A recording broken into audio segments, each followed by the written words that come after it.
Taiwan को लेकर चीन का रवैया आक्रामक है। अपना अधिकार जताने के लिए चीन सैकड़ों बार ताइवान की संप्रभुता को चुनौती दे चुका है, लेकिन ना तो चीनी एयरफोर्स हमला करने की हिम्मत जुटा पा रही है, ना ही चीन की सरकार शक्ति प्रदर्शन के अलावा किसी और रणनीति पर काम करती नजर आ रही है। आखिर ऐसा क्यों? क्या वजह है? क्या वजह अमेरिका है जो ताइवान की ढाल बनकर साउथ चाइना सी में खड़ा है, या चीन का प्लान कुछ और है जिसे अभी तक कोई समझ नहीं पाया? इस रिपोर्ट के जरिए हम साउथ चाइना सी में जारी जंगी तैयारी का पूरा विश्लेषण दिखाने जा रहे हैं। गौर से देखिए ताइवान का वो सर्वे जिसने आंकड़ों की जुबानी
ड्रैगन का किस्मत ने भी साथ दिया और यूक्रेन को लेकर यूरोप में जंग का मैदान सज गया, जहां रूस के मुकाबले खुद अमेरिका खड़ा हो गया। अब चीन इस जंग के छिड़ जाने का इंतजार कर रहा है ताकि यूरोप में जंग छिड़े तो अमेरिका की पकड़ साउथ चाइना सी में कमजोर हो और फिर ताइवान पर कब्जे की हसरत पूरी हो सके। रूस से जंग छिड़ने पर अमेरिका नाटो का नेतृत्व करेगा। अमेरिका को पूरा फोकस यूक्रेन सीमा पर करना होगा। ज्यादा ताकतवर अमेरिकी पोत ब्लैक सी में लाए जाएंगे। चीन को लेकर अमेरिका के पास विकल्प कम ही बचेंगे।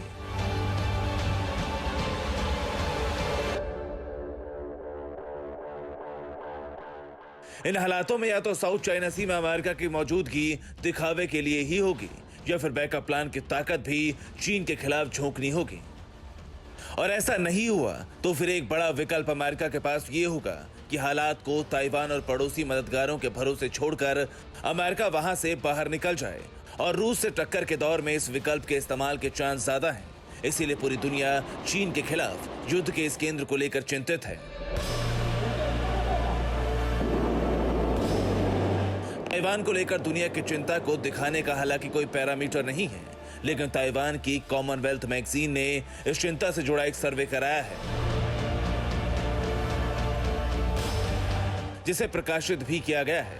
इस सर्वे से आप चीन की इस चाल से वाकिफ दुनिया की शंका समझिए।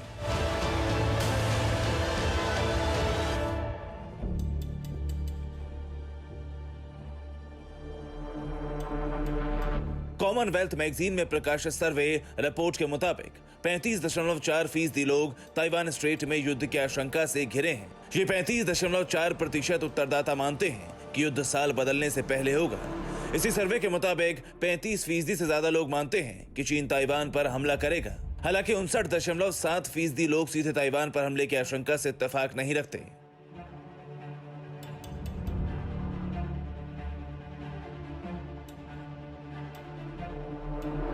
लेकिन सैंपल साइज से अलग विशेषज्ञों की इस मामले पर राय देखें तो आशंका चीन के बल प्रयोग की ज्यादा है, क्योंकि विशेषज्ञों के जहन में चीन के प्रेसिडेंट जिनपिंग की वो प्रतिज्ञा अब भी ताजा है जिसमें उन्होंने ताइवान के पुनर्मिलन के लिए जरूरत पड़ने पर बल प्रयोग से भी पीछे न हटने की बात कही थी।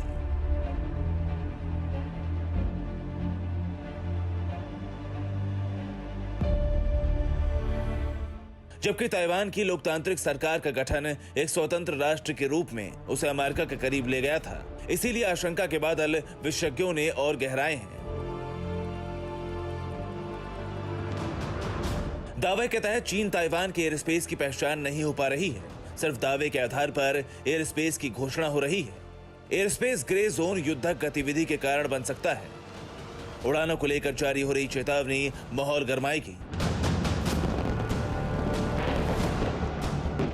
हालांकि आशंका जिस तरह की जारी की जा रही है वैसा इस वक्त देखा भी जा रहा है, फिर भी चीन की तरफ से अभी तक युद्ध की घोषणा नहीं हुई है। लेकिन इससे यह मतलब नहीं है कि चीन शांति चाहता है, बल्कि इसका कारण है उस स्ट्रेट में अमेरिका की मौजूदगी जो ताइवान की ढाल बनकर खड़ा है। और कॉमनवेल्थ मैगजीन के सर्वे में भाग लेने वाले लोगों ने इसे खुले दिल से स्वीकार भी किया है। सर्वे में 34% लोगों ने अमेरिका की मदद पर भरोसा जताया है। 58.8% लोग ताइवान के लिए युद्ध लड़ने का भरोसा भी जताते हैं।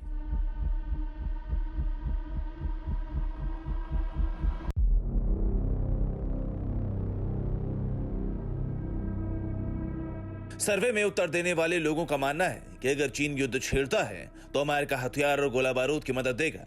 लेकिन ऐसा मानने वालों से ज्यादा लोग सोचते हैं कि अमेरिका अपनी सेना भी ताइवान की मदद के लिए भेजेगा।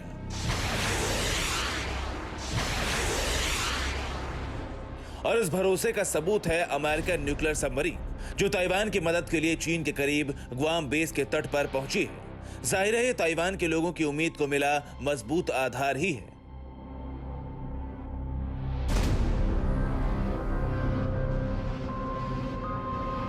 हालांकि सर्वे से अलग ताइवान की लोकतांत्रिक सरकार चीन के खिलाफ युद्ध के एक अलग स्तर पर तैयारी भी कर रही है, और इस तैयारी में सिर्फ ताइवानी सैनिक हैं जो हथियार न मिलने पर हाथ से लड़कर भी जीत हासिल करने के लिए जान दांव पर लगाएंगे। ताइवान की एलीट एम्फीबियस टीम की सख्त ट्रेनिंग जारी है। टीम बर्फ में रहने से लेकर आग से गुजरने की प्रैक्टिस कर रही है, समुद्री तेज लहरों और रेत के तूफानों का सामना कर रही है, बर्फ के पानी की बौछार और पत्थरों पर लेटकर ट्रेनिंग हो रही है।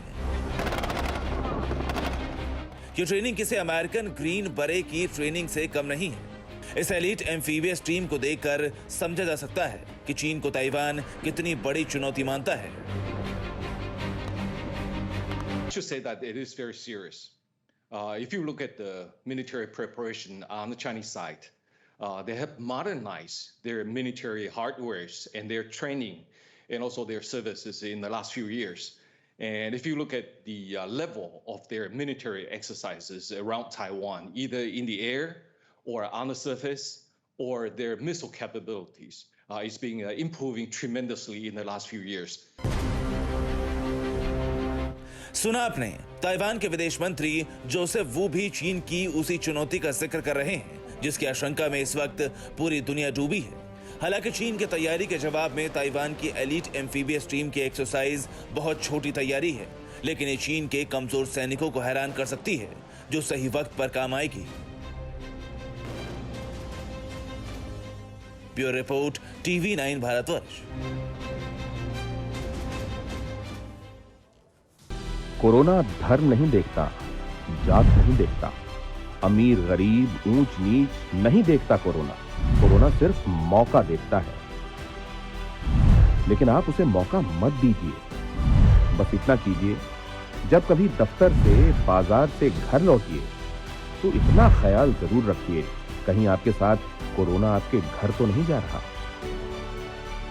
भूलिए मत, कोरोना अभी जिंदा है।